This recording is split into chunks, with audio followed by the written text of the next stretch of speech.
Traveler, Paimon. It's been a long time. Oh, hey, Qixing. Long time no see.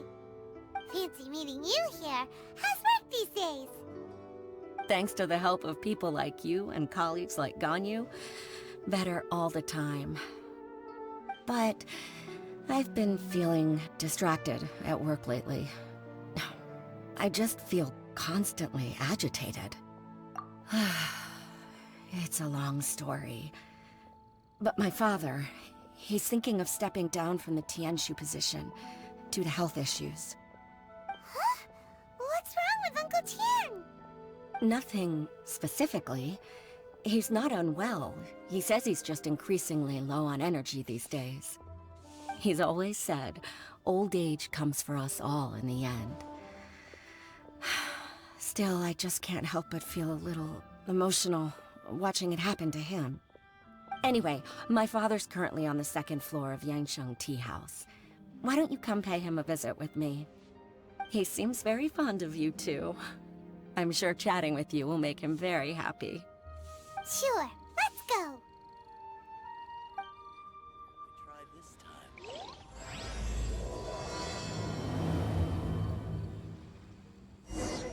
A toast to our success.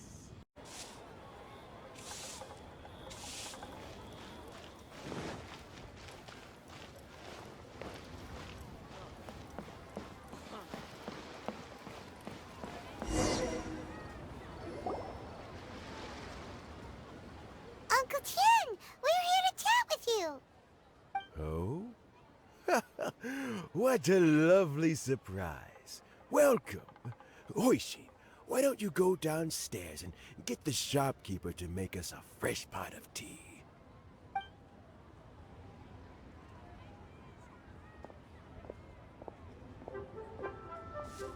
I heard that you've been traveling all over the place recently. I would very much like to hear your adventure stories. Qixing told you, didn't she? Don't worry, I'm quite all right. It's just the years gradually catching up with me.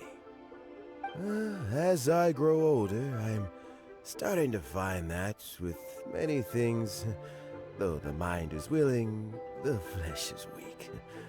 Especially recently, I've noticed a rather drastic drop in my energy levels.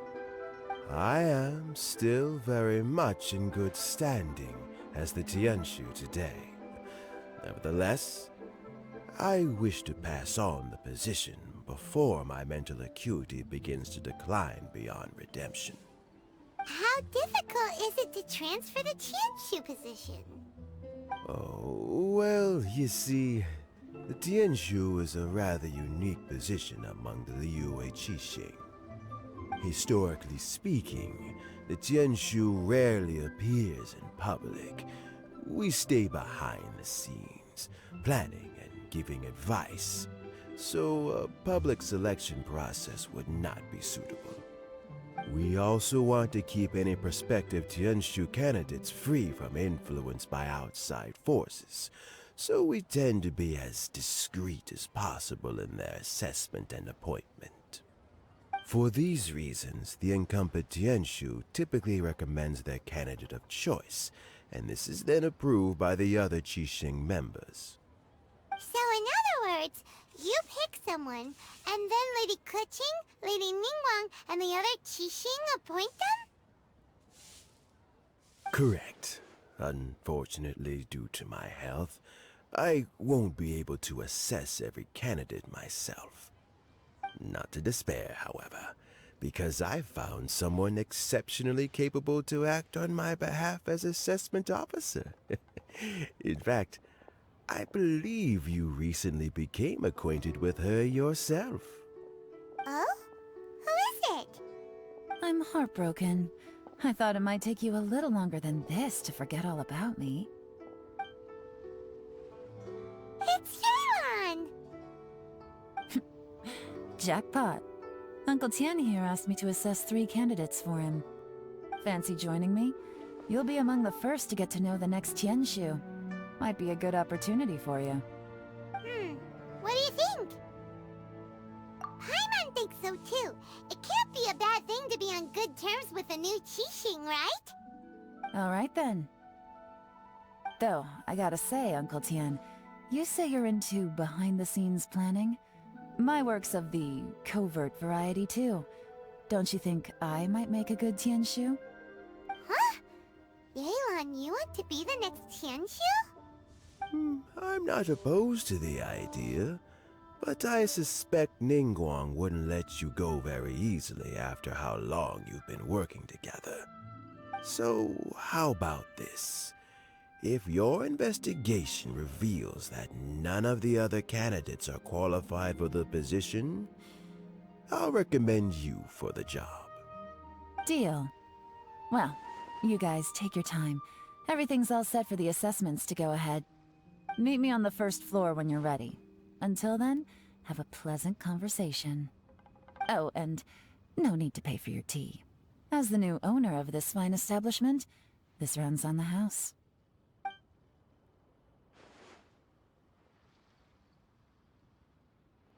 You're all set? Uncle Tian seems really worn down. It's like all his energy's gone. Yeah, it may sound harsh, but Uncle Tian is past his prime. He's not cut out for this anymore. So he's recommended 3 candidates. Their names are Qinwei, Mingbo, and Zhi. Qinwei is a wealthy entrepreneur. Mingbo works at the Liyue Ministry of Civil Affairs, and Zhi is focused on study and travel. Try to keep all that in mind. Of course, it doesn't really matter if you forget, since we'll be assessing them at Yuehai Pavilion in a short while. Qianwei, Mingbo, Zhi. Paimon should be able to remember their names, but what does the assessment involve exactly? Let's leave that until we get to Yuehai Pavilion. All right. Heads in the game, people. The stakes don't get much higher than a change in the Qixing. We can't afford to miss anything, no matter how small. Got it. We'll keep our eyes wide open.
My legs are getting sore. What is wrong with this assessment officer? This is a huge occasion and I don't even get a chair. I've dealt with all kinds of people in my time, but never have I been made to stand while I'm waiting for an appointment. Oh, I mean, I think it's fine. That's called being complacent. If you're happy to just accept the way things are, you'll never be able to change anything in the future. Oh, come on. That's just... Now you're just... being unreasonable. All right, you two. Let's not get into a big argument over this. It's not worth it. Qianwei, that was a bit uncalled for. And Mingbo, cut him some slack. We've all been standing around for a while. It's natural to be getting irritable. Look, how about this? There's no rule saying we're obliged to stand up while we wait, so why don't we borrow some chairs from the guild nearby? Fine. They're not the best quality chairs, to be sure. But under the circumstances, it would be better than nothing. It looks like all 3 candidates have arrived. We'll meet them formally soon. Before that, let me run you through the assessment process. I've split it into 2 stages. current affairs and planning, and face-to-face interview. In the first stage, candidates are required to submit a manifesto for Liyue's development. In the second stage, we will ask them some questions in person. Writing a manifesto takes time, so I informed them of this requirement in advance. These are the reports they submitted. Wow, one of them is really thick. It's also worth mentioning a stipulation I gave them. Whoever is appointed as the new Tianshu will be expected to implement their plan as put forward in their manifesto. Failing the occurrence of some cataclysmic event, they will not be permitted to change their plan. Therefore, these 3 piles of documents in front of us represent where each candidate stands on key policy issues. There's still some time. Have a skim through, get a first impression of what each person's proposing. I'll be waiting off to the side. Just let me know when you're done.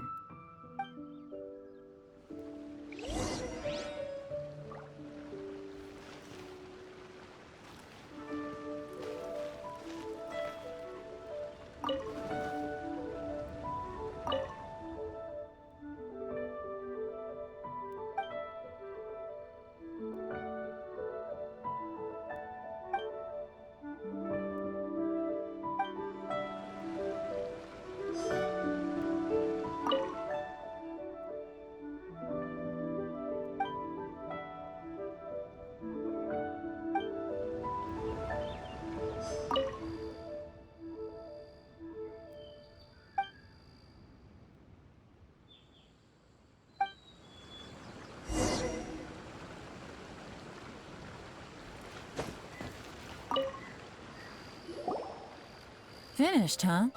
What did you think? Everyone took it very seriously. Of course they did. They have the chance to be picked as the new Tianshu, so you can bet they're putting their best foot forward. And keep in mind, whoever gets in has to execute their plan as written. Nobody wants to have any regrets. That's for me to know and you to find out.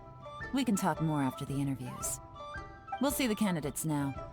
Let's do one at a time. Start with Chenwei. Yes, ma'am.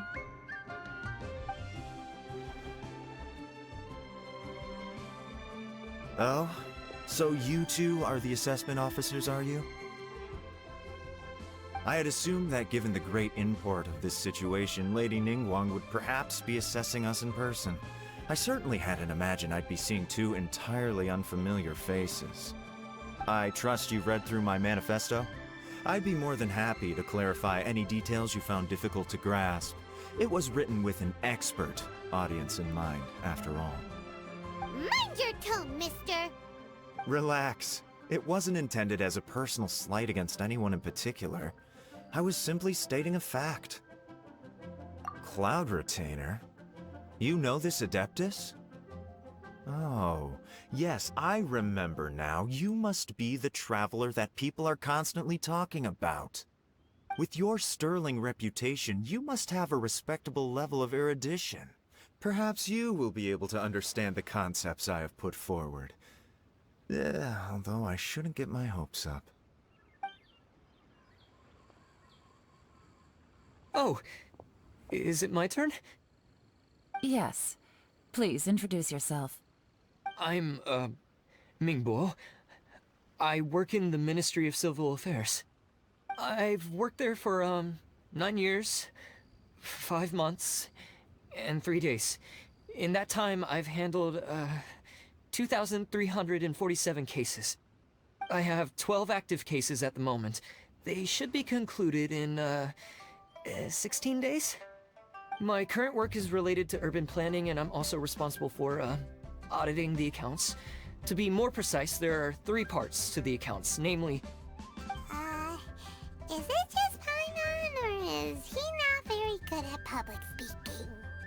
You know what? Let's leave the self-introduction there and move on to some questions. Oh, okay. Sorry.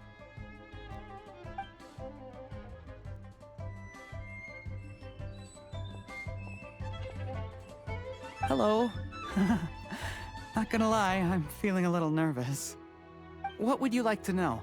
You're here to assess me, so ask away and I'll answer your questions to the best of my ability. Your manifesto is very wide in its scope, but you don't seem to be personally involved in many of the specific fields. How can you be sure that you have the ability to put your plan into action? Very fair question. I completely understand where you're coming from. But I'm confident in my plan. I've visited many different places, talked to lots of people with far more expertise than myself, and my manifesto is the conclusion of these efforts. Of course, two different problems can be interconnected in very complicated ways, and you might reach two very contradictory conclusions depending on which one you're focusing on. What I've tried to do is strike a balance. In other words, present an optimal solution to all the problems as a whole. How do you plan to determine whether you are right or wrong about your proposed solution being the optimal one? A great question. Well, I'd start by having my colleagues and the secretaries of the Liyue High Pavilion evaluate any proposals before implementation. Post-implementation, it would all come down to the results.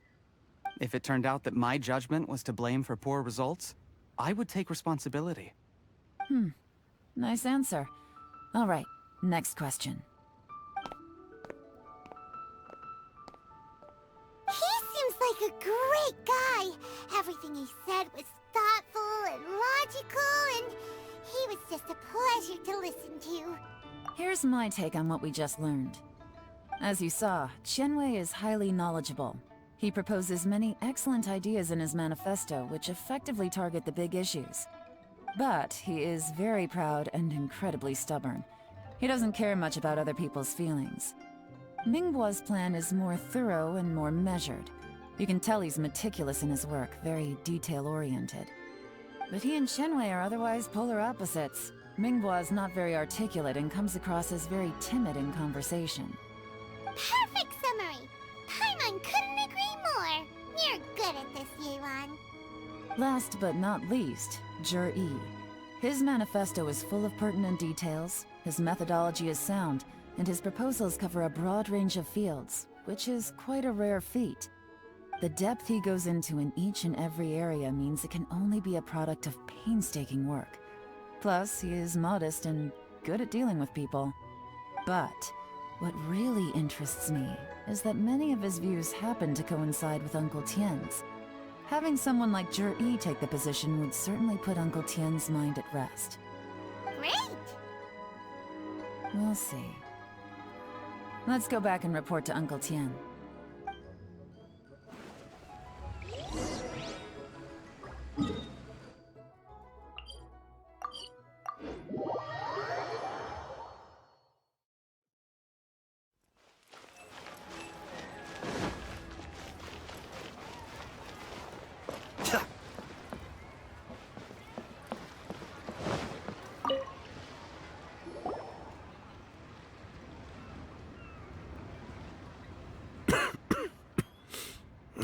I see. Then it's more or less as I anticipated. All right, then let me ask this. The ideas in Yi's manifesto are very similar to your own. Is there any particular reason behind this? Oh, I didn't want to say anything when I gave you the list of candidates, for fear of affecting your judgment. But I can tell you now. Those 3 candidates have all studied under me in the past. It's only natural that they share some similarities with me.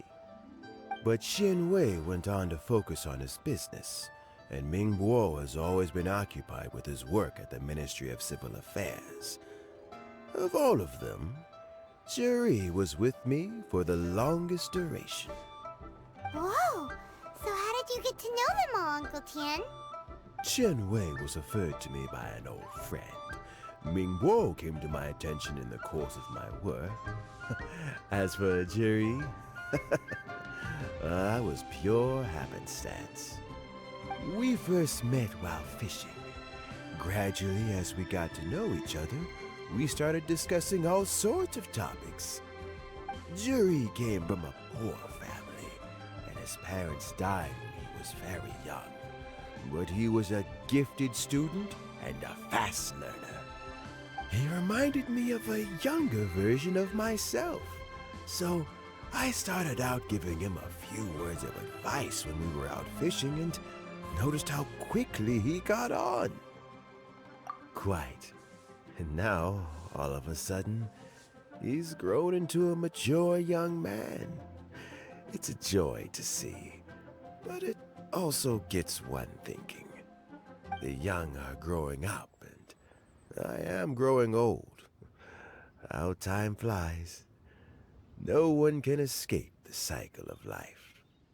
I don't know, Uncle Tian. You still seem in pretty good shape to me. You might have another few years of work left in you, don't you think? Oh, you. There's really no need to console me. Having less energy than I used to isn't such a bad thing. It just means I finally have a good reason to retire and spend my days doing what old men like me should be doing. Going fishing whenever I feel like it. Sounds like you sure love fishing, Uncle Tien. Ooh, there's nothing quite like fishing to pass the time. Ooh, and freshly caught fish, they make the most beautiful fish soup with barely any preparation required. Fresh fish soup. Sounds tasty. Doesn't it? Also, some time ago, Juri purchased a very special recipe from an old fisherman. When we've been fishing recently, Juri always brings some extra ingredients he prepared in advance. Oh, the addition of these makes the soup taste even more wonderful. That flavor makes for a fond memory. But at my age, who knows how many more chances I have left to taste it again. Oh, can Paimon come next time too? Paimon really wants to try it. Let's get back to the matter at hand. Uncle Tian, we've reported back. Do you have a verdict? I appointed you as the assessment officer, and I trust your judgment. Had you not asked me why Juri's ideas were so similar to mine, I was not going to mention my history with any of them. This decision must be guided by what is fair and right. Please disregard all other considerations and make your final decision only after a thorough review of each candidate's talents and capabilities. Remember, you must be thorough. Understood. Come on, let's go talk somewhere else. Bye-bye, Uncle Tien. Look after yourself.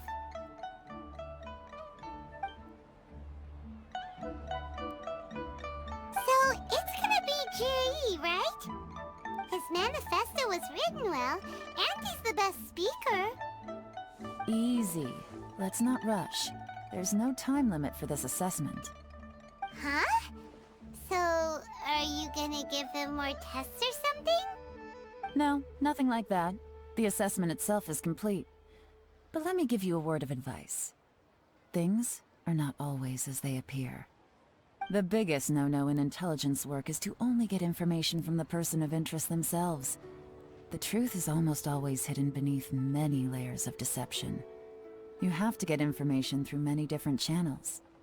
For example, Wenyuan, Shanghua. Yes? Lady Yelan, what are your orders? Ugh! Who are they? Where did they come from? Did they scare you? These two are Wenyuan and Shanghua. They work for me. As my trusted assistants, they are always standing guard nearby. They also perform various assignments as required. Shanghua is a business expert who gets his information by trading. Wenyuan relies on word of mouth. And there's also Upei, who's not here right now. That meathead must have been out there on sea surveillance for some time now. Is he all right? I seem to remember that he can't swim. Nothing can take that guy down. Certainly not a little wind and waves. Shanghua, visit all the commerce guilds and look into Qianwei's background. Wenyuan, go to the Ministry of Civil Affairs and look through Mingbo's work files. Yes, ma'am. So what about Juri? Juri Well, obviously, as the most promising candidate, we will be investigating him ourselves. Let's go to the docks first. Lots of people passing through there. You can find out all kinds of things. If we're looking for information, why don't we try talking to Bulai, the owner of Wanyu Boutique? He does business at the North Wharf. Maybe he has some news for us. That's actually not a bad idea. Let's go and ask him.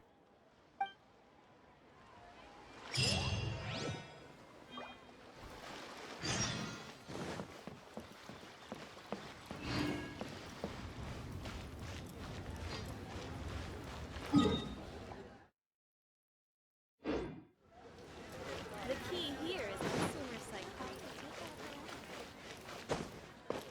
Huh?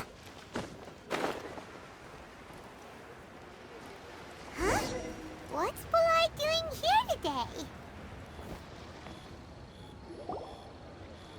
Look, your asking price for this batch is just too high. I can't buy in at this price. How am I supposed to turn a profit? Come on, hear me out. I'm telling you, this is the single best batch of Sunsettias ever. You won't find anyone who disputes that. I accidentally dropped one into a well, and even the water turned sweet. Even so... All right. I'll let you in on a little secret. The boss of Second Life also wants to buy from me, but I haven't responded yet. If you won't take him, I'll just have to partner with them instead, and neither of us wants that. Okay, well, when you put it that way, I'll accept your asking price. I'll take all your stock. Don't sell a single one to Second Life.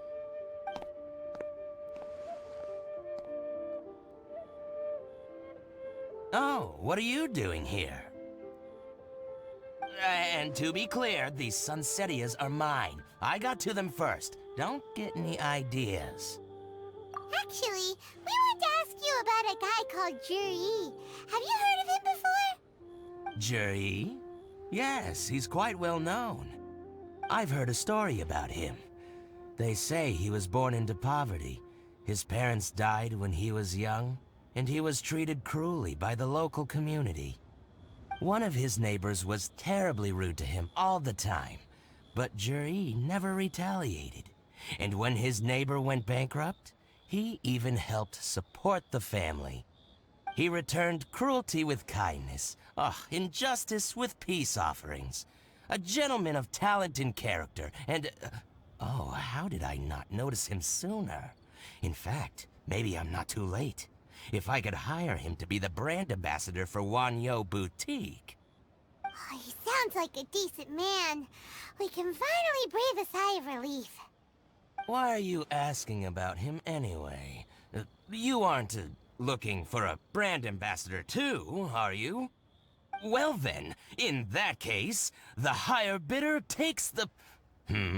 Ah, that's Juri right over there. Why don't we go and talk to him? Where? It's him, all right. Looks like he's chatting with Linlong. Come on, let's follow them and listen in. Try not to let him see you. We want this information to be as truthful as possible. I'll just go and fetch an employment contract. And hey, don't try and cut me out of this. Hey! I understand. Let's walk and talk.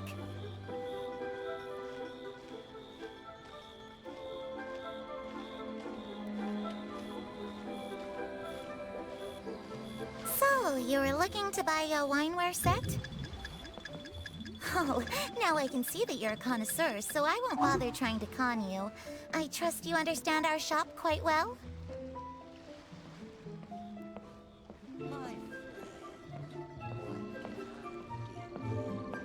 The truth is, an old friend of mine, who likes to have a drink now and then, he fancies himself as a man of culture, but doesn't care for needless extravagance. So I thought I might buy him a set of high-quality fakes. How very thoughtful of you. Leave it to me, then. Come and collect it at Shigu Antiques whenever is convenient.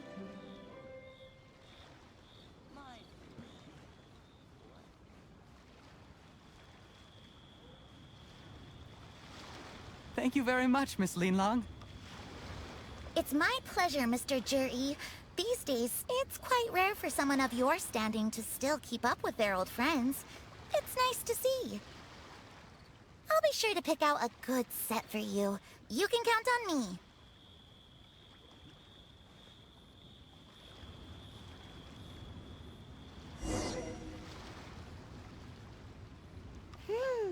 Juri seems to get along really well with everyone. Are you satisfied now, Yelan? Seems like everyone thinks Juri's a great guy. We shouldn't jump to conclusions just yet. Let's go check out the wharf where he usually goes fishing. Do we have to?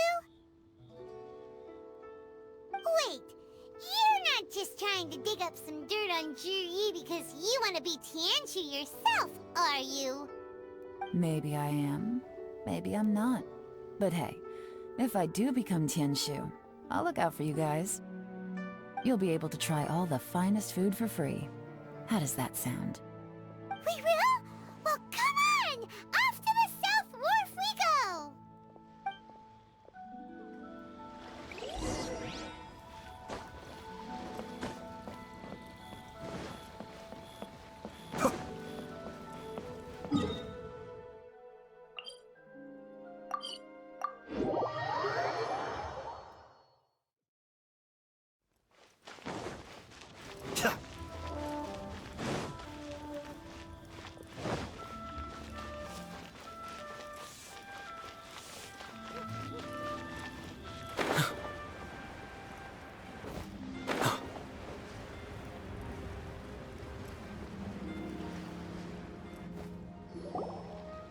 The wharf is as busy as ever.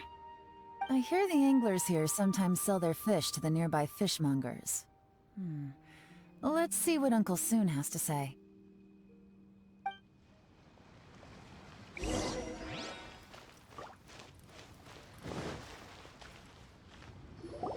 Welcome. What would you like to buy today?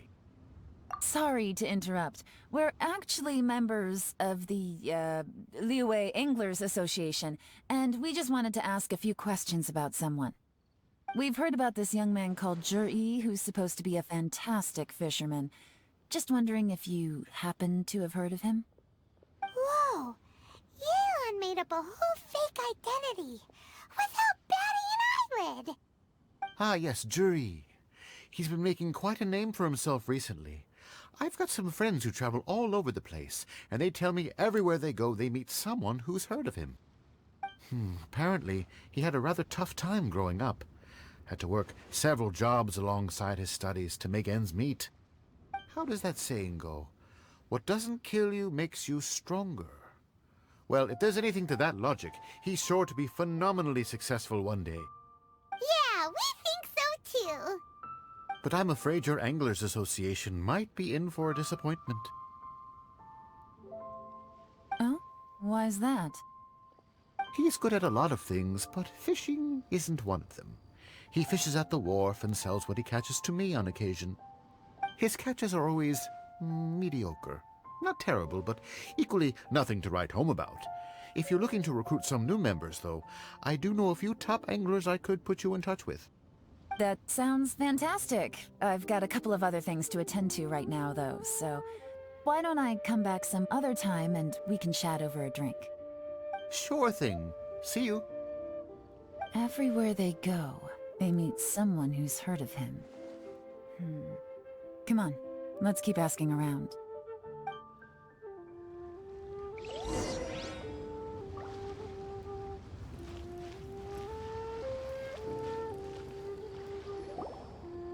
Here to buy some fish? It's 300 for one or 3 for 1,000.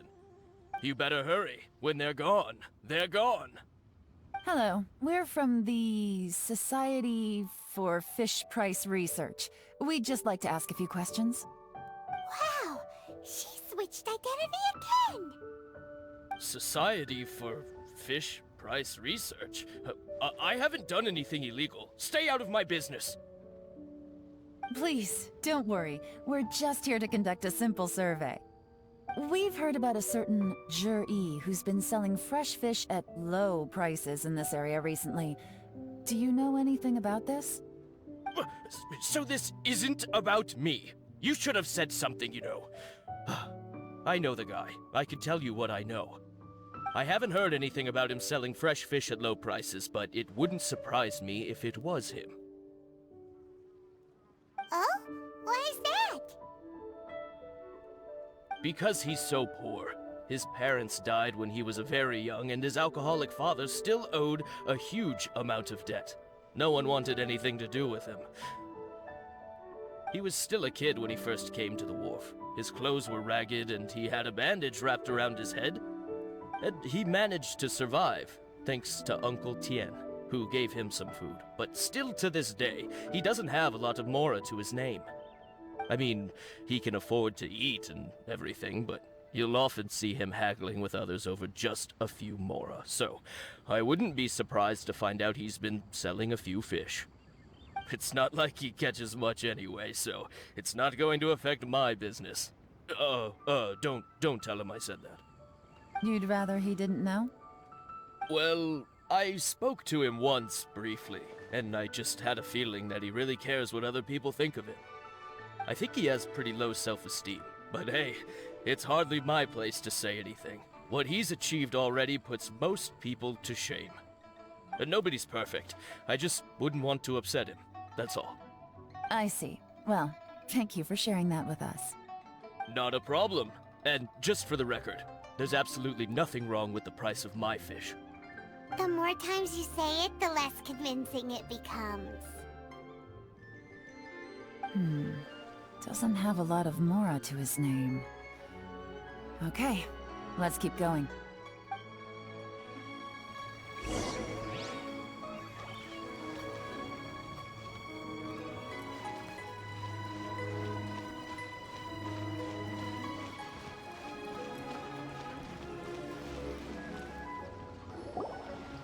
Hey, it's you guys! Wait, what's the phrase? Oh yeah, honored to meet you. What brings you to me? The truth is, we are but newcomers to this territory. We heard tell of a great martial artist, Master Dugu, who knows everything there is to know. Hence, we sought you out to ask for your guidance. Really? People said I know everything there is to know? But of course. We also heard that Master Dugu is a kind and virtuous swordsman who never turns away anyone who comes with questions. Great! So what do you wish to know? Nothing happens on this street that I don't know about. Now she's lying to a kid. So, Master Dugu, have you heard of one by the name of Jur-E? Sure have. You mean that guy that all the grown-ups are talking about these days? I've heard many tales of Juri. For example, I can't remember. Probably 'cause it's nothing that important. I prefer stories about sword-fighting heroes! Oh, I can completely understand that. Then let me ask you this. Do you remember roughly when the grown-ups started talking about Jur-E? Oh yeah, I know that! It was about 2 or 3 months ago. Before that, people always used to talk about Juri in a kind of nasty tone of voice. But 2 or 3 months ago, suddenly everyone started to like him. Sometimes he gives me candies, so I'm glad that people are starting to like him now. Just as I thought. Huh? What do you mean? I mean, just as I thought, Master Dugu is indeed as kind and virtuous as the legends claim. I'm not that great. Oh yeah, one other thing. These days, there's a lot of people I've never seen before talking about Juri stories in the street. They seem like nice people. Oh, definitely. Great! So next time I see them, I'll say hi. And I guess I can share some of my candies with them too. Certainly. You can also tell my friend in Yenshang Tea House about what they're up to. I'm sure my friend would also like to say hi to them. Thank you, ma'am! You're welcome. Well then, fare thee well, Master Dugu. Until we meet again. Any of that sound strange to you? Strange? What was strange about it? Yi seems to have a great reputation. Uncle Soon and Uncle Gao spoke highly of him, and Dugu Shuo seems to like him too. True. But the issue is, where did his sudden celebrity come from? It almost seems too good to be true. Sudden? Too good to be true? What do you mean? So he returns cruelty with kindness, and had to work to support his studies. These are the kinds of things that make someone well known in their hometown. But Uncle Soon said even his friends who travel far and wide hear about him wherever they go. That's a little over the top, if you ask me. Do you remember what Dugu Shuo said about Yi's stories? Clearly they left him with a good impression of the guy. But beyond that, he wasn't interested in the details.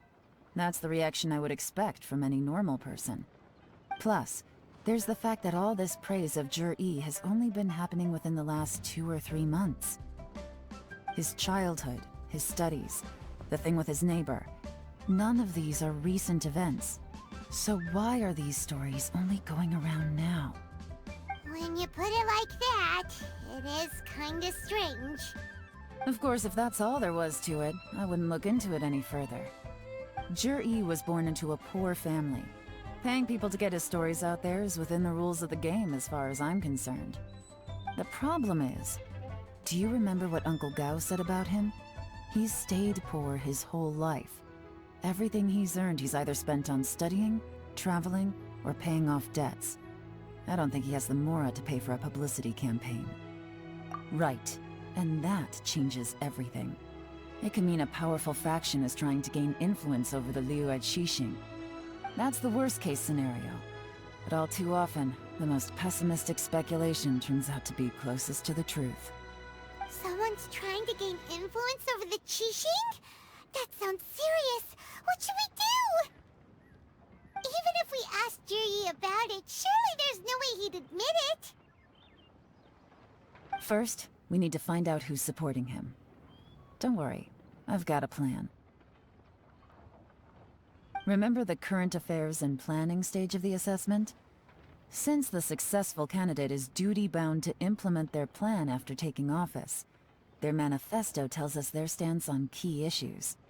Whoever is secretly helping Yi must be seeking to benefit from his actions after his appointment. So, we should be able to find some hints in Yi's manifesto on who we're dealing with. Come on, let's get back to Yansheng Tea House.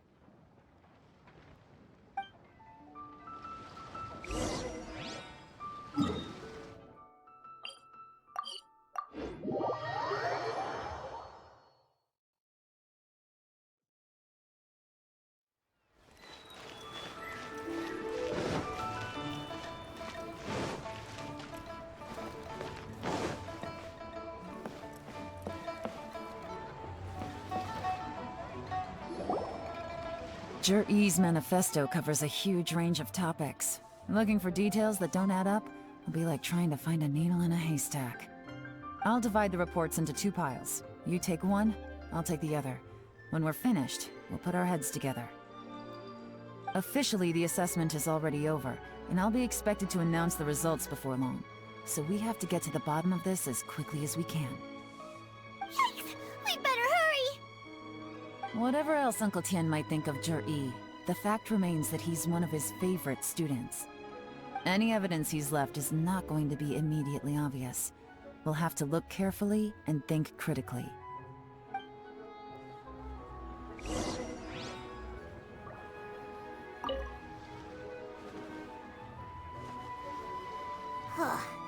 Even though Yelan took half, this is still a lot to get through. Well, we gotta start somewhere.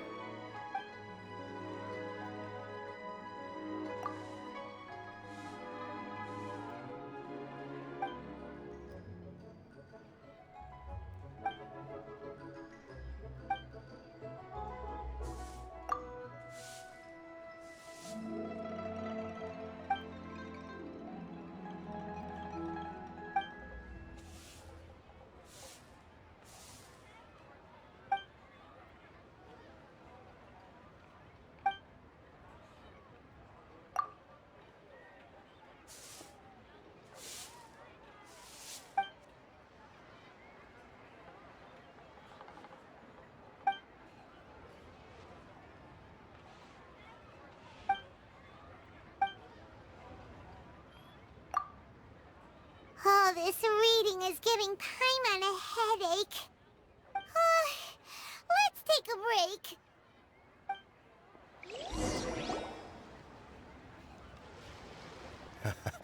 break. Looks like I'm the first one back, as usual.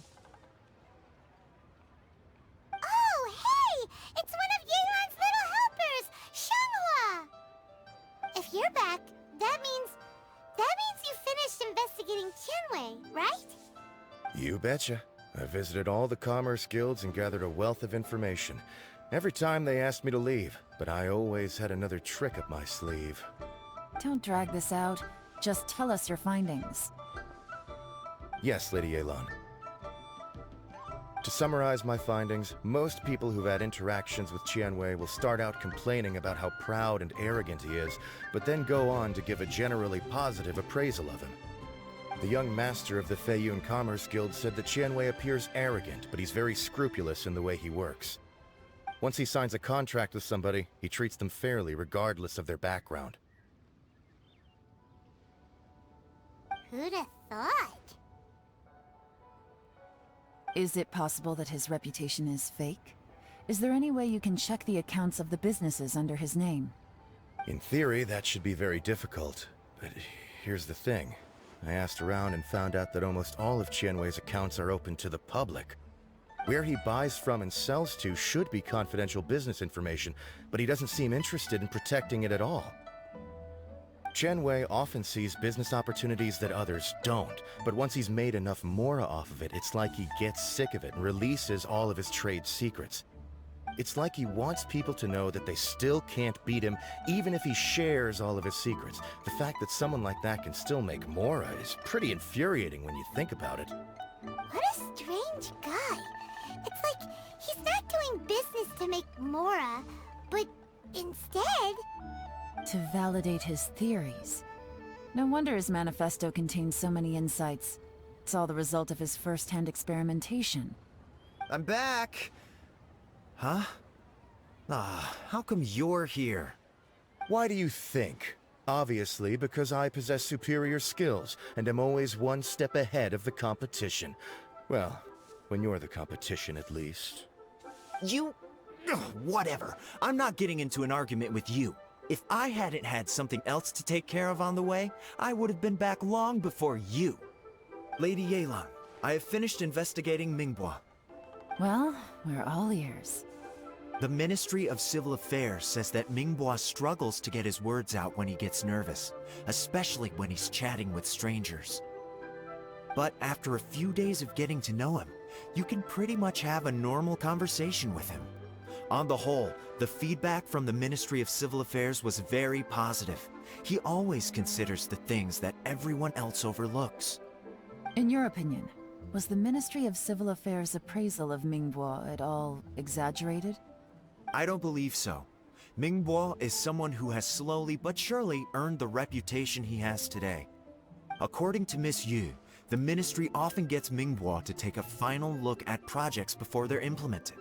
People feel much more confident in something if it has his stamp of approval. Oh, and also, there was once someone in the Ministry who was lying and cheating to try to advance their career. Mingbois gave them the scolding of a lifetime. Apparently, he can be terrifying when he loses his temper. I haven't seen it for myself, though. Whoa, that's hard to imagine. Like I said before, things are not always as they appear. Ah, so that's what you meant by that. I'm starting to get it now. Thank you both. You're free to go now.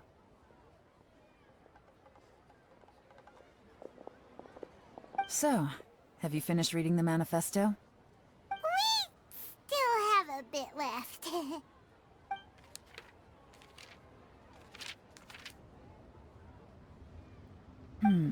I can't see any immediate problems looking at the individual entries. The only one that strikes me as a little unusual is the Qingshu Pool redevelopment plan. Qingshu Pool has always been home to many secrets. Plus, Ajdaha once wrought havoc there, so there are even more secrets buried deep underground. At some point, a rumor began to go around that there is great treasure buried beneath Qingshu Pool.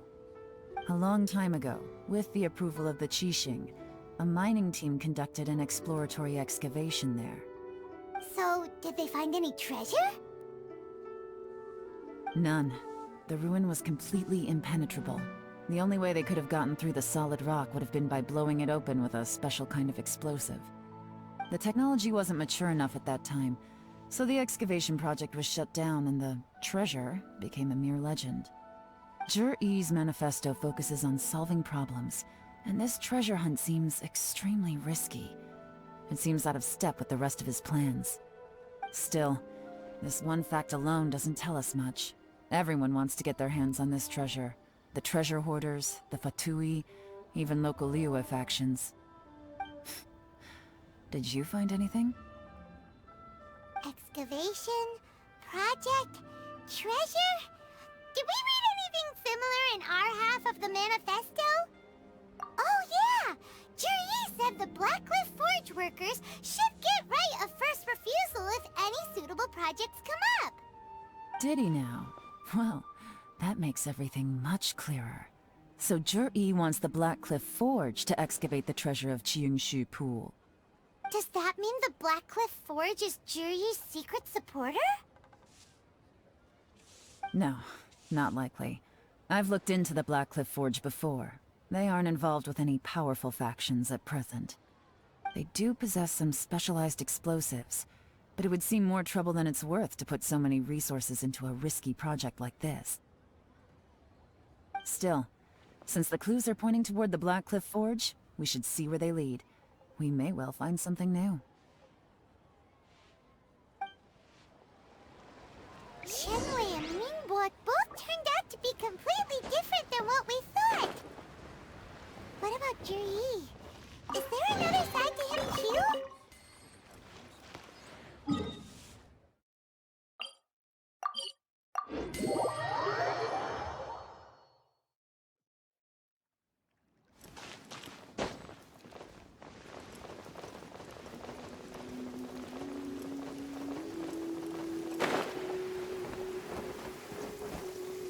This is the Blackcliff Forge.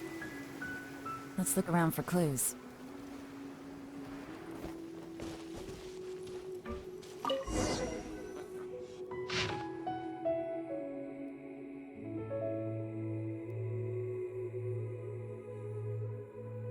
What's this? A diary? From the back, it looks like a ledger, but it seems they also use it as a site log. We don't know who wrote it, but it's interesting, don't you think? These newcomers, who could have sent them? You think they're suspicious? Yes. Look, it says right there, one of them's already been promoted to team leader. At this rate, by the time the Qingshu Pool redevelopment plan is ready to roll, they'll be the technical backbone of the team. That'll give them the chance to take a lot of liberties. They can copy any secret texts or steal any treasure they find underground. Imagine if we didn't suspect anything. By the time Zhi recommends the Blackcliff Forge for the excavation project, at most we would maybe do a fresh background check on the place. No red flags if all they did was change some key staff. And even if we decided to vet the staff individually, they'd have had more than enough time by then to come up with fake identities. That's the advantage of planning this far in advance. It was a clever move. When you put it like that, it all makes sense. If we hadn't found this out, someone else would have stolen the treasure. So, who's really behind all this? That's a question for the newcomers. But let's start with that worker over there for now.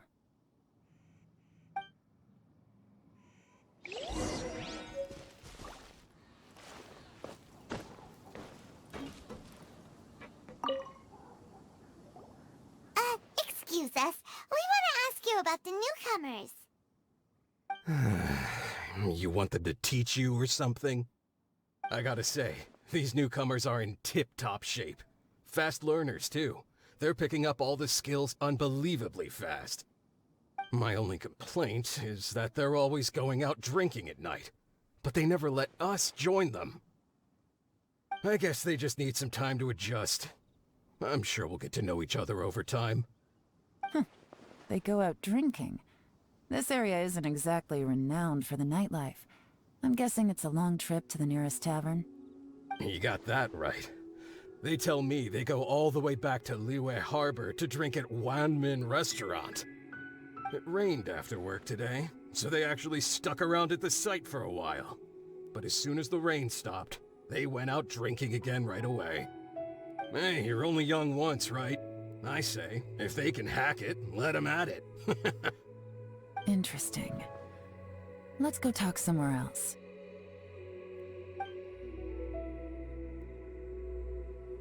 Looks like our hunch was on the Mora. These newcomers are very suspicious. Drinking in Liyue Harbor, huh? Some cover story.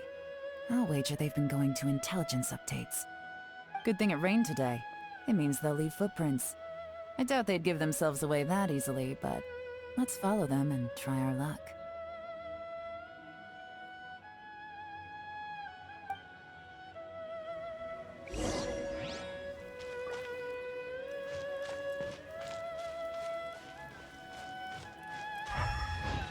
They went that way! Hurry, we gotta catch up!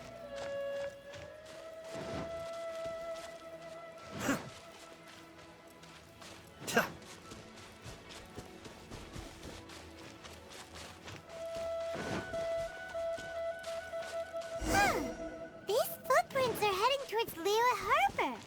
Maybe we were wrong about them. Just as I thought. They didn't go to Liyue Harbor. They went that way.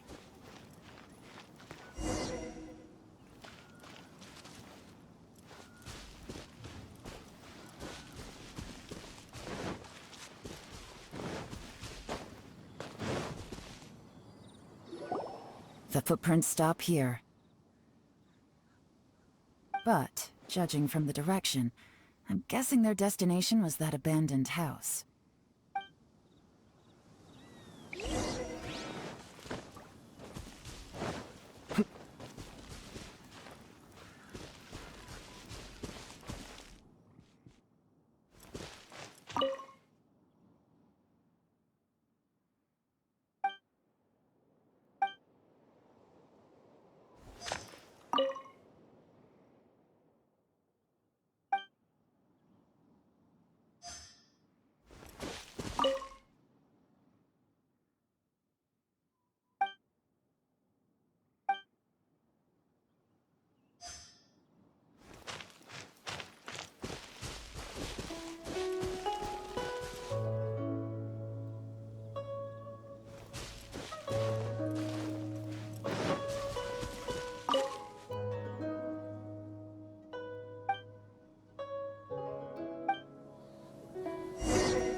Looks like we were too late. This has gotta be where the newcomers rendezvous with whoever they're working for. But all the evidence has been destroyed. Look at these ashes. Someone was burning documents not long before we arrived. Could there be anything left? Maybe the wind could have blown the fire out before everything was finished burning. The odds of that are very slim. It's practically impossible. I've checked. All the paper's been burned. There's only ash left now. Why don't we wait for them back at the Black Cliff Forge? They've gotta go back there sooner or later. We can't count on that. Clearly they were based here at one point, but it's mysteriously abandoned now. To me, that says that whoever's behind this has moved them somewhere else, to throw our investigation off course.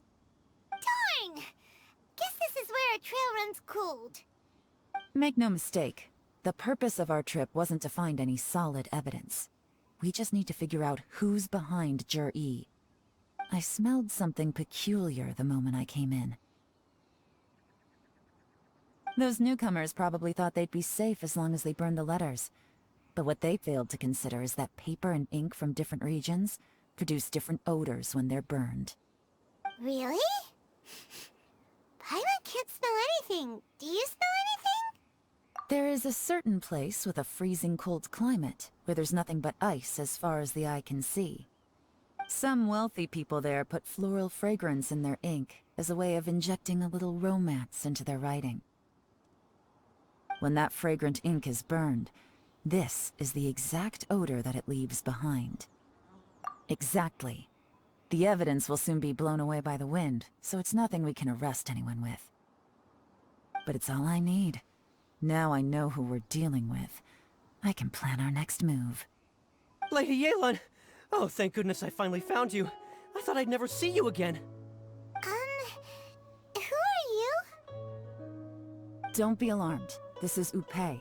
He's Wenyuan and Shanghua's colleague. I sent him to look into Zhi-Yi's regular contacts. Since Zhi-Yi likes fishing, Upei thought he might know some of the fishermen and sailors, so he took a boat out to sea to ask around. I left him a note at Yanshang Tea House telling him to look for me at Blackcliff Forge when he got back. If there'd been an ambush waiting for us there, it means we'd have had some backup. So, what did you find out at sea? Forgive my incompetence. I'm afraid I've come up empty-handed. I asked all the fishermen multiple times, but none of them had any interactions with Zhi-Yi before. Then the waves got so choppy I ended up falling overboard. Fortunately, someone managed to drag me out. When I got back, I heard that you'd gone to Blackcliff Forge and might need backup, so I went straight there as fast as I could. Didn't even stop to change my clothes. Well, Uncle Tian said that Zhi-Yi once bought a recipe from one of the fishermen. Did you hear anything about that at all? What? That's news to me. No, that's not possible. It's absolutely not possible. Lady Yelan, I'm telling you, I spoke to every single fisherman out there, and none of them mentioned anything about a recipe. Interesting. Then I wonder how that even more wonderful fish soup came about.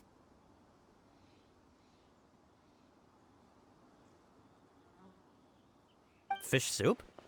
What fish soup? Nothing. Our priority right now is to find a way to get our hands on some solid evidence. Well, any suggestions?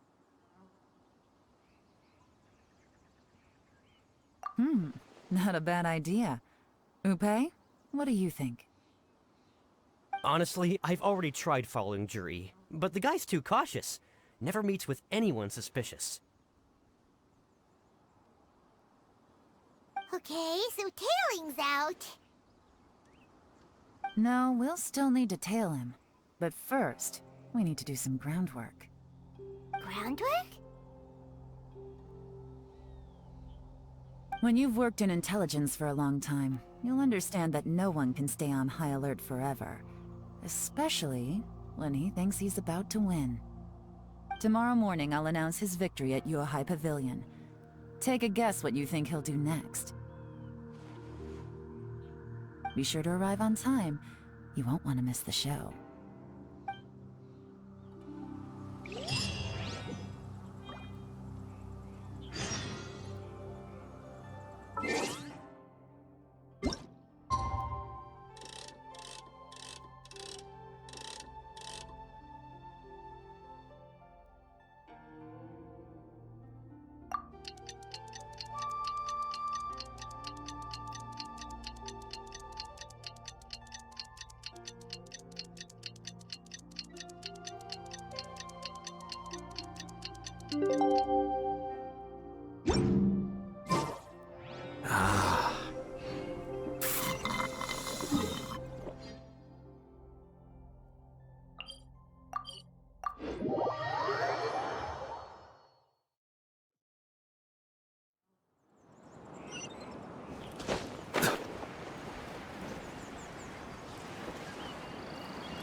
It looks like we're all here.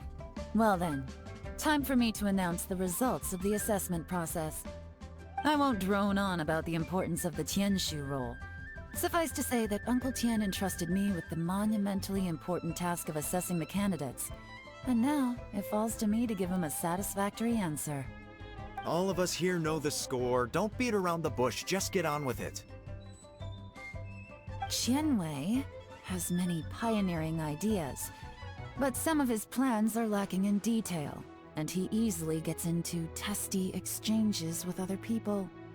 Mingguo is reliable, but not quite ambitious enough. and because of his personality, he struggles to win people over. In contrast, Zhi is evenly balanced across the board and enjoys an excellent reputation in Liyue. After much consideration, I have decided to recommend Zhi to the Liyue Qixing. What? Oh, congratulations. Thank you. Honestly, I'm a little surprised to hear my name being announced. In my estimation, all three of us are worthy candidates for the Tianshu position. As your competitor, I've become keenly aware of your great talents. Would either of you entertain the possibility of working with me in the future and taking on some of my workload? I'll have to see. I'm in a bad mood. This is the last thing I want to be thinking about right now. I don't mind, as long as I can help. Okay, well, that's all from me. Zhi, you'll have some preparation to do. It won't be long before you're informed of your official appointment. I hope you will work hard and make Uncle Tien proud. I will live up to the Tianshu name. On this, you have my word. I should go. I need to pack my things, and then I think a celebratory meal is in order. Would anyone like to join me? Count me out. I'm not in the mood for a celebration. Zhi seems pretty relaxed now. This would be a good time to follow him. Hey, Traveler, tell me something. What exactly does that guy have that I don't? If you can't answer that, I'm not accepting this result. I, also wouldn't mind knowing. Oh no, if we get stuck here, we won't be able to leave! Follow him. Yes, ma'am.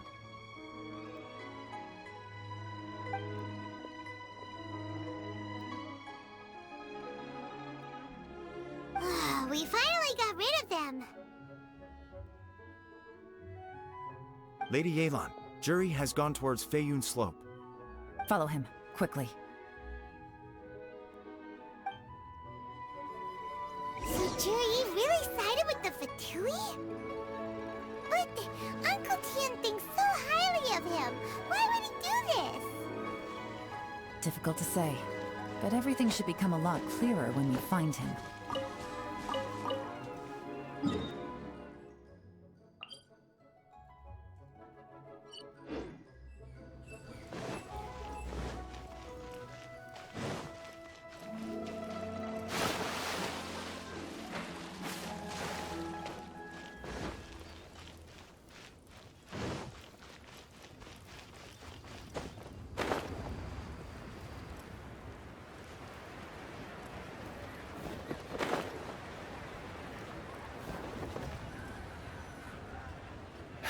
Sorry, Lady Yelan.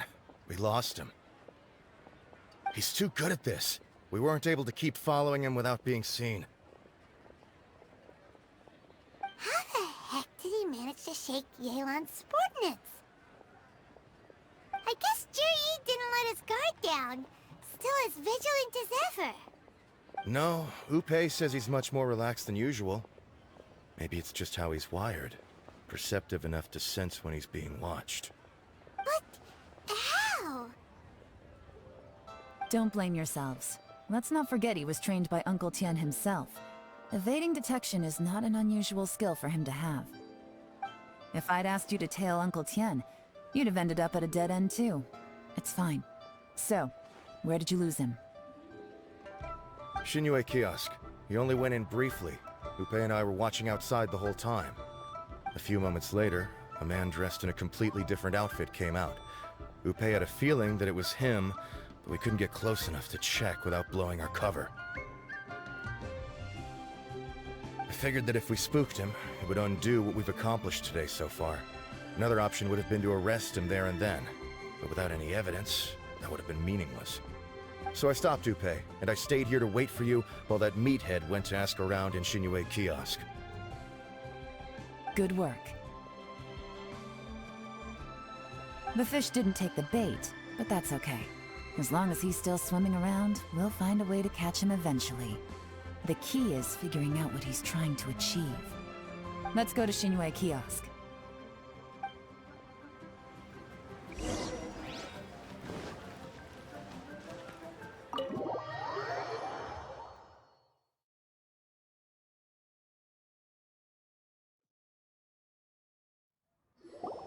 Could you explain to me how that works? A guy like him comes in, changes his whole outfit right under your nose, and you don't even ask him about it? Our customers are free to dress however they please. What grounds would I have to question him? Okay, fair enough, but didn't you think it was just a little bit strange? Well, maybe I did, but it still doesn't give me the right to stop him. Enough. Let's tone this down a little. I'll make this quick. Just one question. What did he buy while he was here? Oh, he didn't buy anything. He just picked up a bottle of liquor that he ordered ages ago. A bottle of liquor? Yes, a very strong kind. Fiery, with a rich flavor. Not something the average customer would order. This gentleman ordered it in person from us a long time ago. He was only here today to pick it up. Liquor and wineware. I see. Let's go. Where to? Shigu Antiques.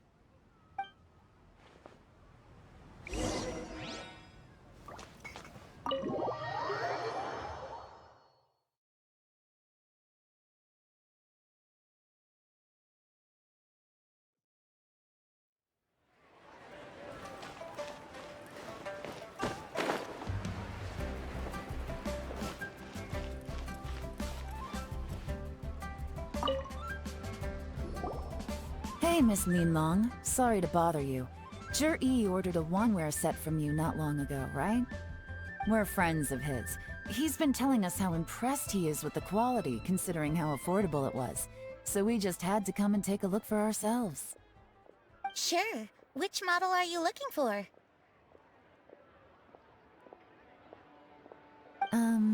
We don't really know a whole lot about wineware. Let's just go with Zhi's choice.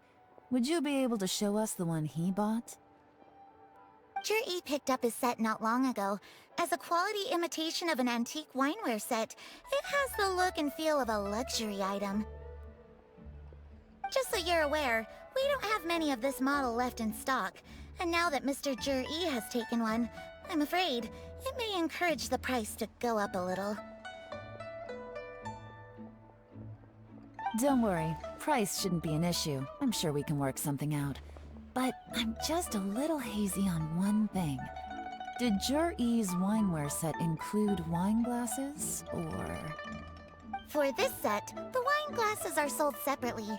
Minimum purchase is 1 glass, maximum is 4. Mr. Zhi bought 2. Okay. Thanks, Yelan. Seems there's a little more to buying wineware than I first thought. We'll have to mull it over. Well, don't take too long.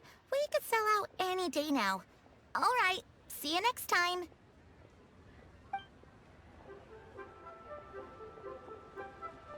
This is turning into a real headache. I'd just like to point out that we have the self-professed Grand Master of Fieldwork here to thank for being wholly incapable of tailing an ordinary civilian without being seen. It's not like you did any better. My specialty is information trading, okay? I don't have the physical agility. What's your excuse? Fair point. Yelan, so has the plan failed? Oh, if we can't figure out where Zhi went, there's not much we can do. But why was he buying liquor at Liyue kiosk anyway?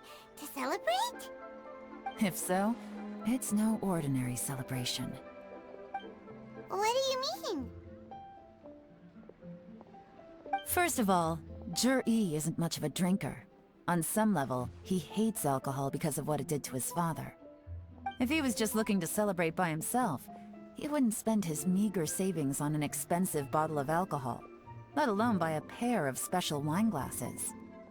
No, this is a victory feast, held in honor of Zhi's private sponsor. Whoever this person is clearly enjoys hard liquor and has a very high status, hence the need for expensive-looking wineware. Now, where might we find Fatui who match that description, I wonder? Fatui officials. Should be either the Snezhnayan Embassy or the Northland Bank. Have both locations surrounded. Take as many people as you need. Lady Yelan, is it time for us to make our move? If so, you can count me in. Get with the program, would you? This is a covert surveillance operation. Jury may be vigilant, but that doesn't mean the same is true for his drinking buddy. In which case, we don't need to change tactics. Just change who we're following. Great idea! So we just need to find out who Jury bought that liquor for and follow them instead! But Lady Yelan, if we get caught, this could become a major diplomatic incident. I'm well aware, but don't you see? Jury is gambling everything on this. If we really want to catch him, we're going to have to accept a little risk ourselves. Stick to your orders, and make sure we're covering all other bases too. Anywhere else Jury might be going. I want eyes on those locations. Yes, ma'am. Don't worry, Lady Yelan. Jur-E may be a slippery character, but we'll keep a close watch on the movements of all Fatui officials. I'll be waiting for you at the tea house. If I'm guessing correctly, Fatui officials are likely to take action at night. You should go and get ready, then meet me at Yensheng Tea House.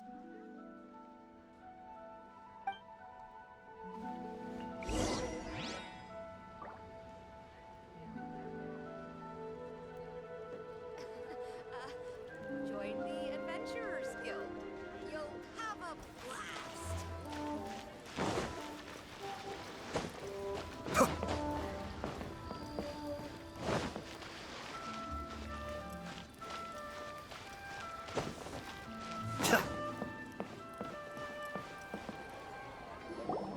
Perfect timing.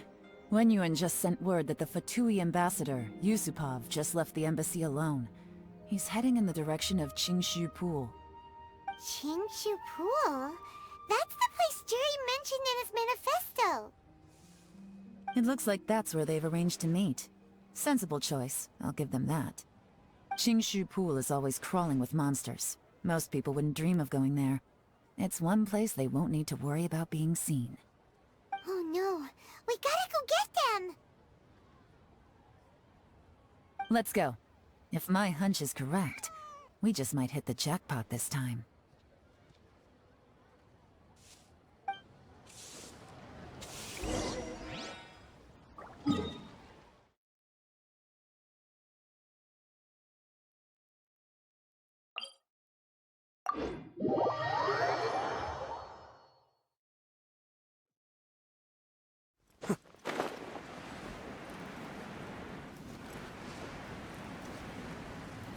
This is Qingshu Pool, full of ruins, crawling with monsters.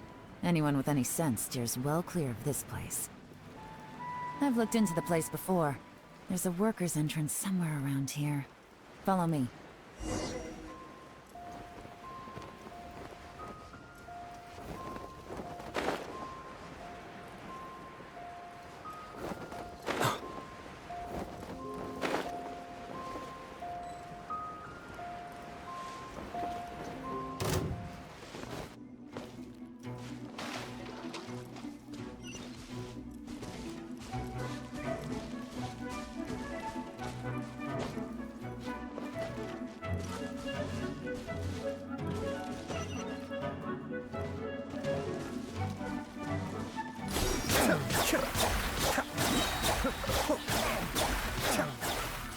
You're open.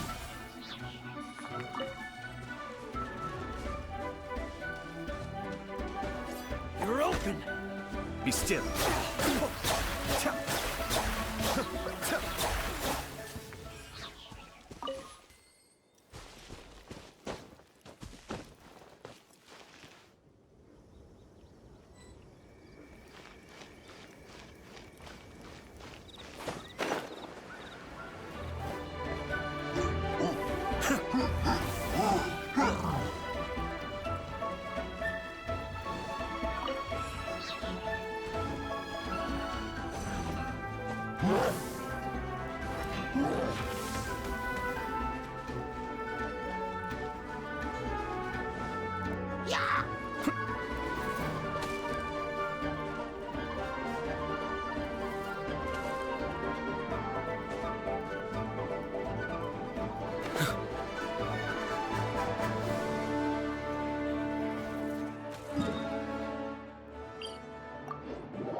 There's been some work done on this place in the past, but it's a bit of a labyrinth inside.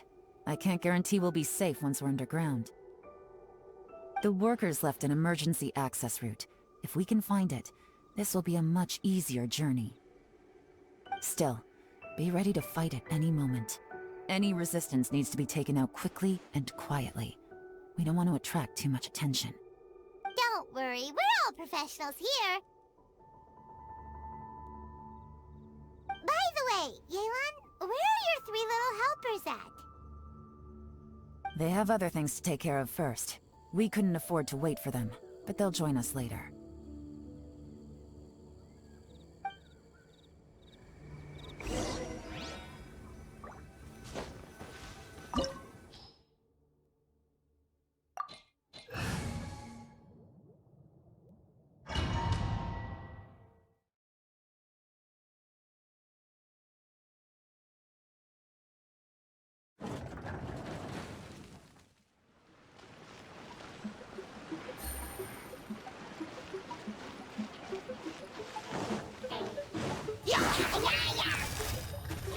Busted!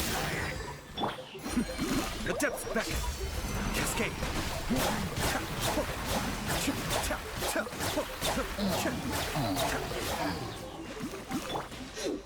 Whirling snow! As I expected, but this shouldn't be too much trouble.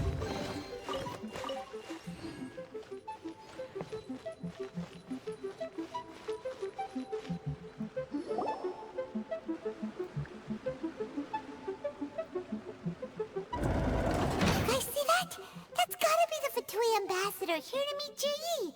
Looks like he went through that door. That must be the emergency access route, right? Come on, let's hurry.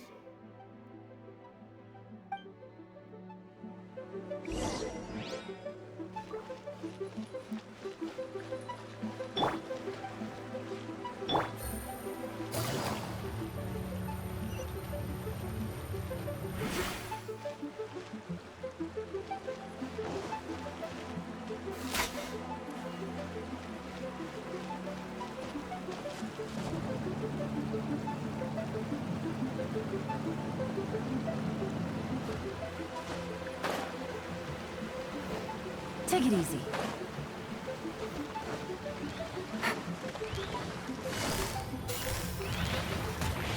Quietly now. Sakura swirl!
I must leave no stone unturned.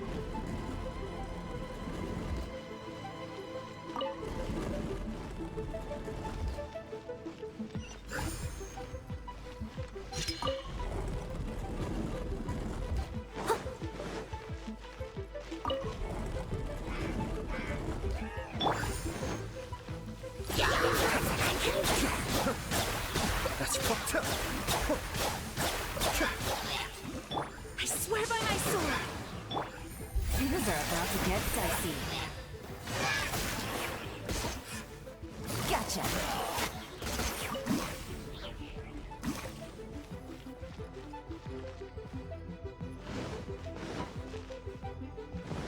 Take it easy.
The water's flowed into the groove, and now the statues have lit up.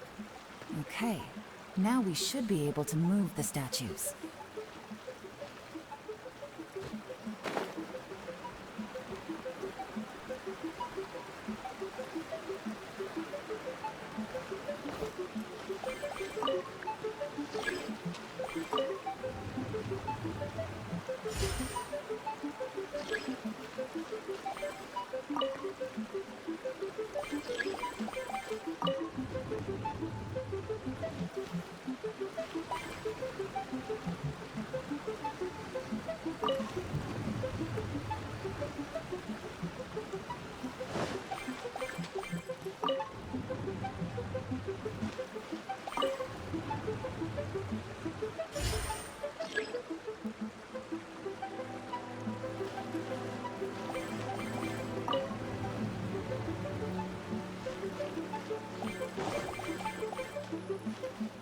This is the construction workers' emergency access route, but it's closed tight. Trying to break through would be risky. Let's see if we can find another way.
Then let's go!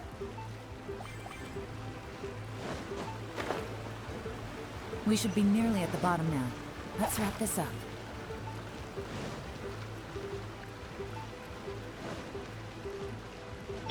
Leave it all to me. Take flight. Kamisato on. Suiyu. Cascade. Time to clean up.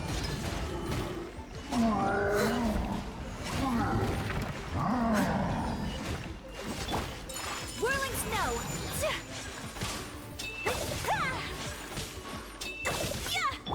King Zephyr and Silver.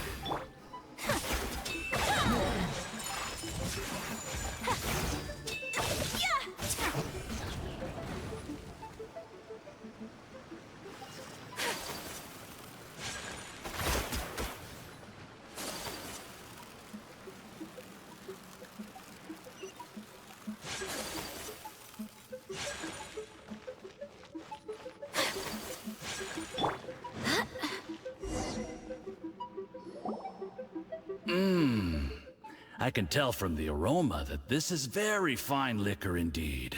I'm impressed. Come on, bottoms up. After you, of course.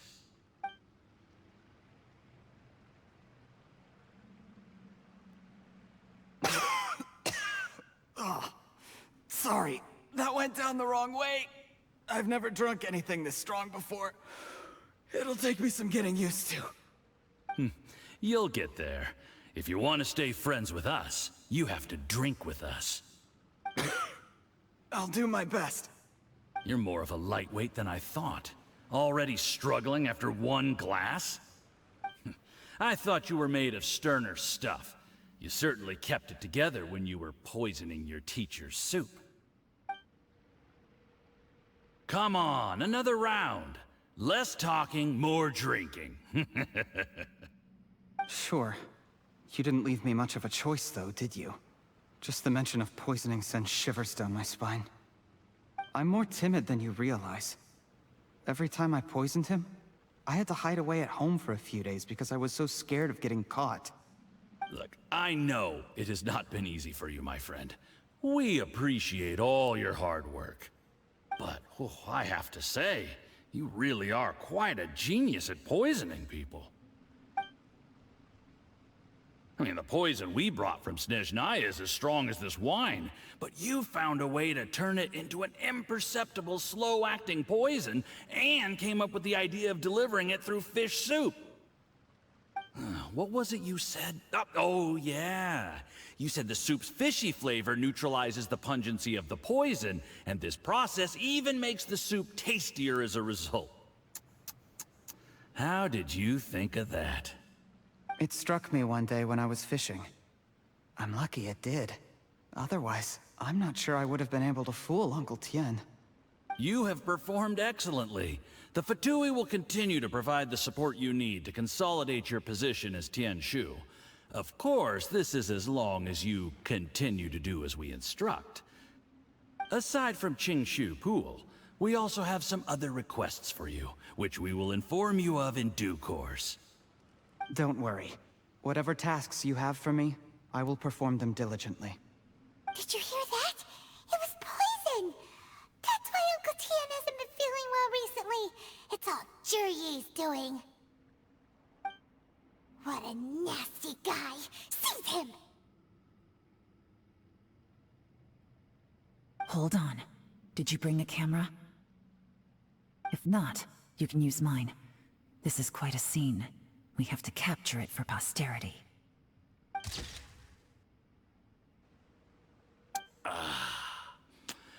Excellent liquor. We've, seen no progress on the diplomatic front, and everyone has been eyeing up the treasure of Qingshu Pool. It's been a real headache for me. But soon, everything will be taken care of, and I can report back on a successful mission. Thank you, Jurye. I remember when I first saw you. I knew right away that you would make a good partner for us. Hey, do you still remember what I said to you? How could I forget? You said a lowly commoner like me could never be seen as a serious candidate for the Tianshu, no matter how hard I work. The only way is for you to shine bright in the Tianshu's darkest moment. I think you were absolutely right. Yes. Under normal circumstances, the gap between you and other people could only ever grow wider over time. Just look at your two competitors. Qianwei had wealth. Mingbo had reputation. But you had nothing. You were just another nobody. And that's why I decided to help you. You know, there's an old saying in the Fatui. Give a starving dog a bone, and it'll guard your home for the rest of its life. Yes. I cannot thank you enough for your generous support. You know, the best thing about you is that you do as you're told without complaining. Hey, keep up the good work, and I can assure you, you'll never have to worry about Mora again. Heck, when you're not in the company of the Fatui, you'll be able to throw your weight around as much as you want. How about that? Uncle Gao said that Zhi has low self-esteem. Seems he was right. He was worried that whatever advantage he might have now will diminish over time, so the Fatui persuaded him that he should act while he can. Do you have any more film in the camera?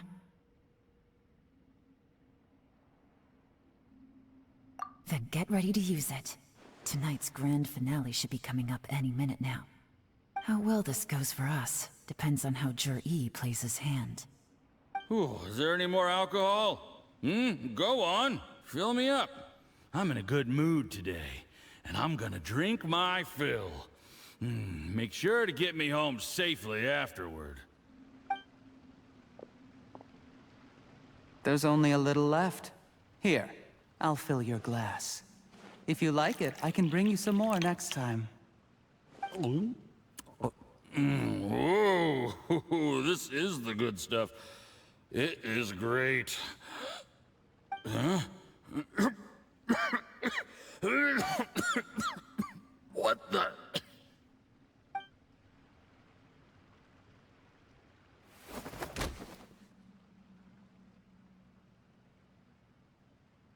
Zhi, you poisoned my wine? But when? You seem surprised, Mr. Yusupov. How could you? How could I not? I sacrificed you in my life, studying and reflecting to prepare myself for this position. And in the end, I even had to poison my own teacher. You really think I'd put myself through all that just to become your little puppet? I don't want to down to anyone ever again. And that includes you. You imbecile. It's not about doing. I don't care where you are. Do you understand? If I get there, we will no explanation. The embassy will come after you. They'll get to the bottom of this. Mark my words. Do you see the haystack in the corner? Underneath it is a pile of explosives. And next door in the dark room are three undercover agents who sent to infiltrate the Blackcliff Forge. I'm gonna stay here till I see you slip into unconsciousness. Then I'm gonna set us on fire. Once the flames burn through the hay, they'll ignite the explosives. The ruins will collapse, and everything will be buried. What did you do? I took the liberty of leaving some evidence of your contact with the undercover agent, the Blackcliff Forge. It won't take long for people to join the dots. Two missing person cases will become one as the truth gradually reveals itself. The two implanted undercover agents in the Blackcliff Forge steal their signature radio explosives. Their plan was to load the solid floor tiles and at night and seize the treasure of Shu Pool.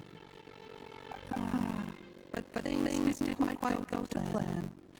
Mistakes were made that led to the accidental deaths of the entire crew. Faced with the overwhelming evidence, the embassy won't investigate this any further. In fact, they'll be only too happy to blame it all on a rogue operation by you. It explains why you acted alone, while exonerating the rest of the embassy of any liability. Of course, none of that will have anything to do with me. When all of this comes to my attention, I'm afraid I'll have no choice but to cancel the school redevelopment plan immediately. I guess then I'll get Genshin by my own right, with a clean record and well out of Fitui's reach. Dirty. Do you really think I can get away with this? The Fitui ordered everything. That includes the poison. All interactions between us, even my trip here tonight. After I die, they'll come looking, and they'll get to the bottom of this. A record? Oh, you must mean one that enhances your second in command, Theophon. How do you know about that? Because when you contacted me, I also made contact with your associates. I have Theophon thank for providing me the poison I used on you today. He'll help me tie up all those loose ends. After all, your anti-demise comes with a purpose for him. He has been eyeing your position for a long time.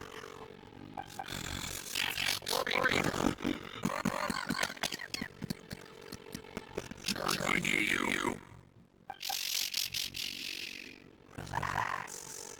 It's over. After tonight, everyone gets what they want. And anyone else in the knows of my accomplice or about to be taken out of the picture. Sweet dreams, Mr. Yusuf.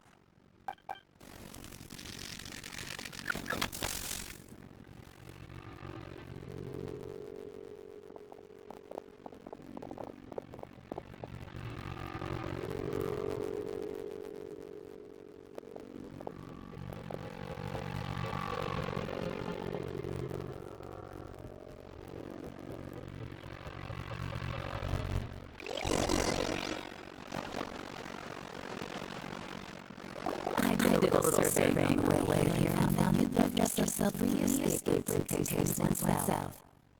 I have them all surrounded. If you're thinking of trying anything, save yourself the effort. The game's up. We were here the whole time and haven't had pictures of everything. They came around very nicely. Want to see them?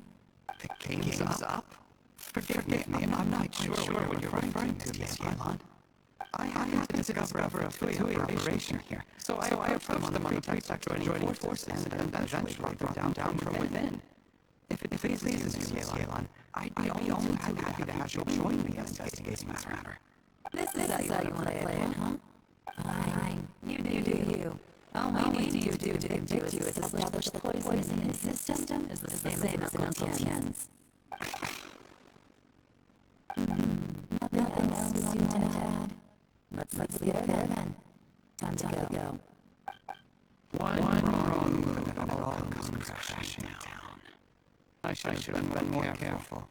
You followed him here, didn't you? I was so focused on keeping myself out of sight. I forgot he was a potential liability.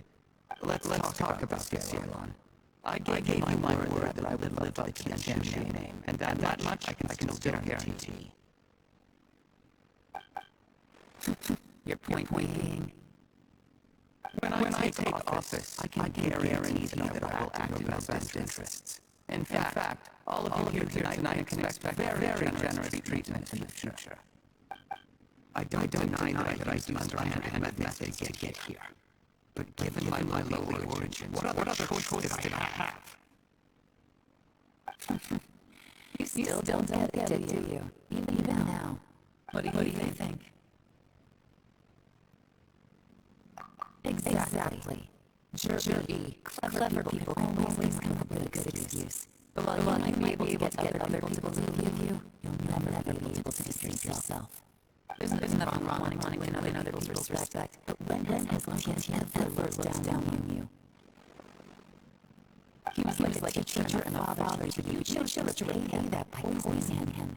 Whatever puzzle you may have started out with, you threw it away in that moment. That's enough. Of course. What makes me see proof is that you managed to convince yourself it was no other way.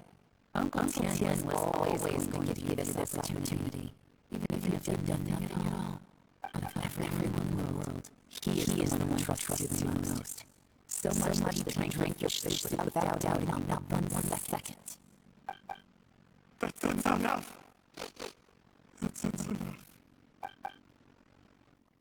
Life is like a ship. It cannot be rushed. Whatever you do, impatience will accomplish nothing. I was just like once, desperate to prove myself.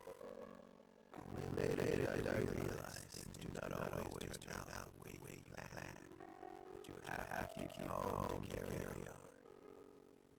You're still young. Be patient, believe in yourself, and don't look outside yourself to rule your value.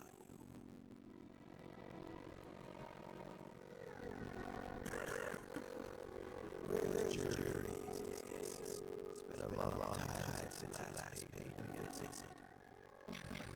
Maybe it's just too busy. Next time, if he doesn't bring a hard I don't let him in.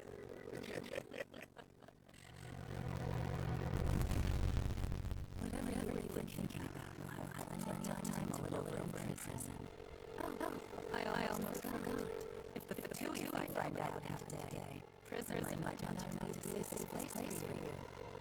Trying to have fun both sides and has a way of turning everything against you. But right now, I have an opportunity for you.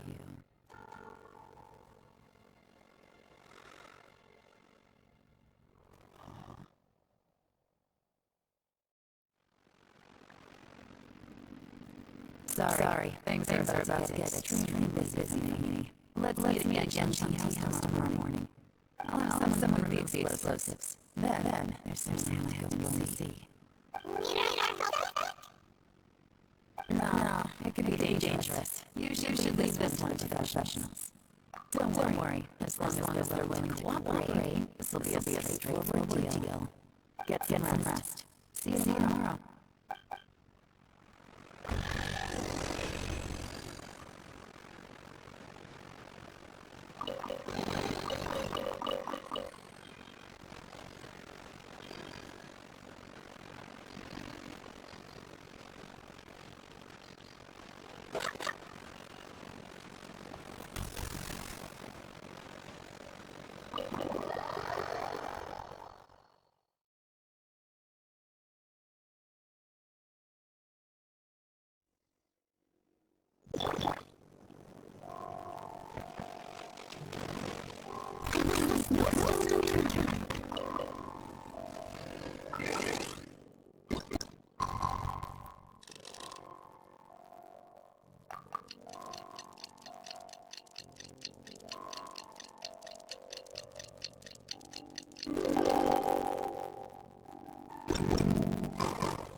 There is now no poison left in his system, but recovery from the damage already done will not happen overnight. Dr. Haishu, is my mother going to be... You needn't worry too much. Keep taking the prescribed medicine every day, and the full recovery will take at most 2 to 3 years. It's good we caught it in time. A few days later, the toxin would have built up in the internal organs. At that point, things would have been much more serious. How could they successfully cure your addiction without using poison? It seems peculiar to really resourceful. Unfortunate for them, they were up against us. Uncle Tien will be on off now. Remember to get plenty of rest and avoid overexerting yourself while you're recovering. Don't worry, I will. Thank you very much.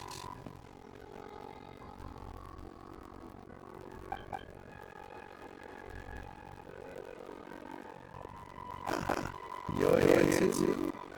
Thank you for all you've done to solve this situation. makes it in a moment. You simply have to try it. Yes, the exhaustion seems to be gone. My mind is steadily getting clearer again. Luckily, it looks like choosing the Tianju's successor is not such a pressing issue after all.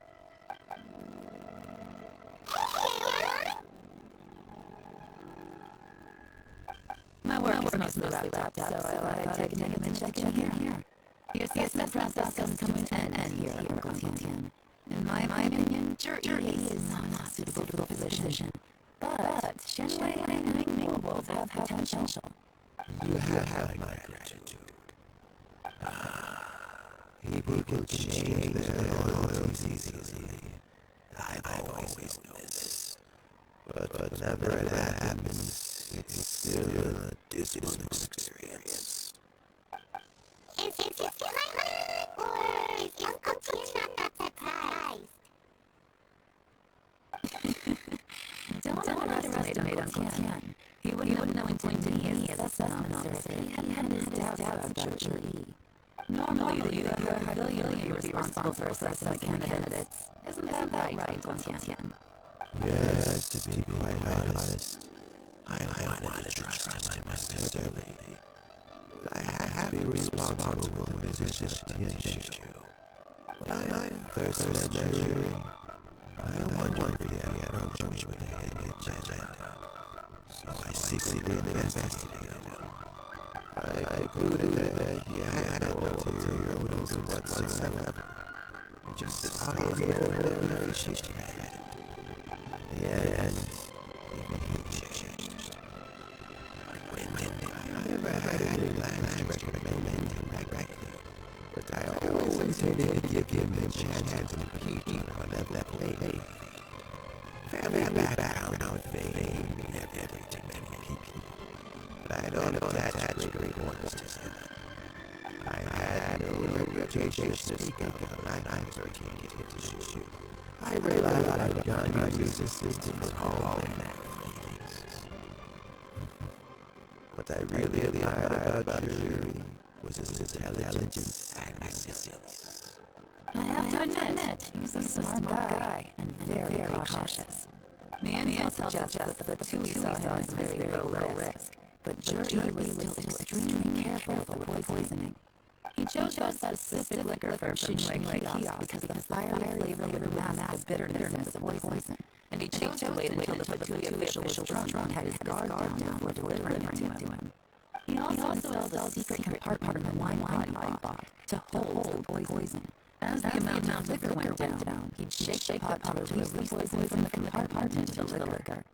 Afterwards, we also found he had an antidote on him. Had the Fatui official grown suspicious, Jury would have drunk poisoned wine himself, and then found an opportunity to take the antidote shortly afterwards. Yes. Had he drunk poisonous wine, he still would have faced serious health consequences despite taking an antidote. He didn't hesitate to put himself in harm's way to achieve his goal. How is Jury now? I mean, he's sitting in a jail cell. Like they said, everyone who breaks the law has to pay the price. Still, he's cooperating. He didn't even know my office strike a deal. I'll make sure there are plenty of guards around town to safe and anything for the two-week plan. A deal? Does this have to do with what you said when you arrested him? Yes, Jury's not the one I'm interested in. If he was as far as my mind, I'd have the case outside my board since I realized. But once the Fatui became involved, things got a whole lot more interesting. I thought I might find a chance to catch a big fish. Well, did you? Almost. Unfortunately, it slipped off the hook last second. Uncle Tian? Yelan? What are you talking about? I'm understand. Jury recruited the Fatui to try and secure the position of Tianju. Or, to put it the other way around, the Fatui made an attempt to interfere in Tianju's selection process. With Yusuf in our hands and a statement from Jury, we could afford to continue the diplomatic offensive. Also, we'd be able to gain control of Liyue. You suppose second in command. Then we have a pawn in the ranks of the Fatui. Pawns like this can be major assets. They open up all sorts of new options. Why else did you think I was investing so much time and effort into this case? So, okay, well, did your plan succeed? We got halfway. The first part went off without a hitch, and passed all the information on to Lady Yelan. But when we tried to make contact with Yelan, he was gone. Long the other evidence. The two was spying on us. Otherwise, they'd never been able to respond so quickly. I found out from other sources that the Harbinger or Greater got involved. The Fatui's main force is concentrated here. The Greater was only treating this as a real concern. It's a pity that Liyue got away. But knowing when Harbingers are still living at Liyue is something. It gives me a starting point for my next mission. I have to ask, Yelan, do you have any desire to take over the position of Genshin yourself? I remember you showed some interest a few days ago in Genshin Tea House. In my estimation, you are more than competent. Oh, that. I was obviously joking. I prefer my current life. There's danger and there's excitement. Although it would still be a behind-the-scenes role, as Tianshu, I wouldn't have the chance to get involved in anything truly clandestine or facing real danger. Alright, I'm done here. Time for me to go. I'm heading off again in a few days, and I still have to prepare. Where are you going this time? As you might have guessed, it's just me to know and you to find out. But I'm sure if you keep going as you are, getting yourself involved in other people's business all the time, you're sure to get caught up in another misadventure before too long. Maybe I'll see you in the next danger beckons. Until then, keep your wits about you. A lot of people are watching you for a lot of reasons.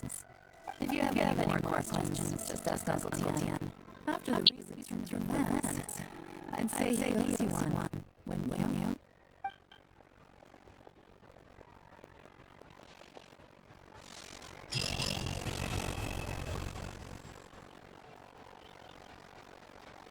What would you like to know? Something I've said to jury Qixing before is that our cunning and scheming are quite crucial. Even more important than this is staying true to yourself.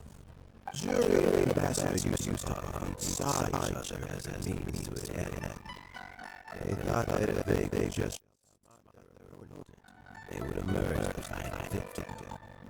And yet, in the eyes of Yelan and Razor, they are a pawn in a much bigger game. Scheming is an endless system. If you can't help with it, you're better off staying with it. It gives you a much clearer view in any case.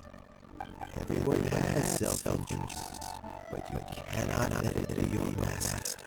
So, don't fight over fleeting gains and losses. Rather, focus on the direction your heart is leading you, and keep moving forward. What would you like to know?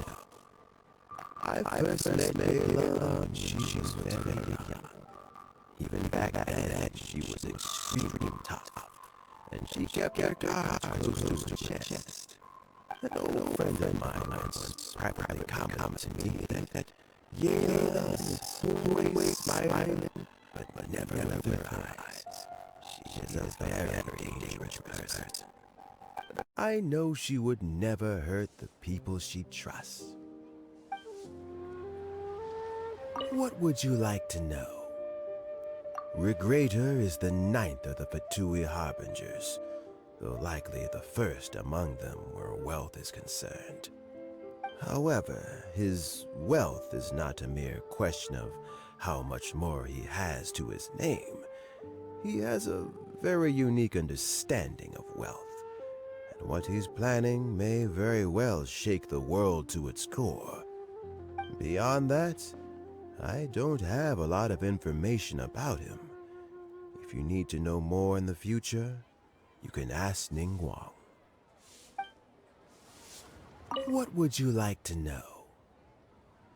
As Yelan says, now that I'm on the mend, I should have another few years' worth of work in me. During this time, I plan to gradually hand over my duties while mentoring some new candidates. That reminds me. Qianwei and Ming Bo are still waiting downstairs. I must go and have a chat with them shortly.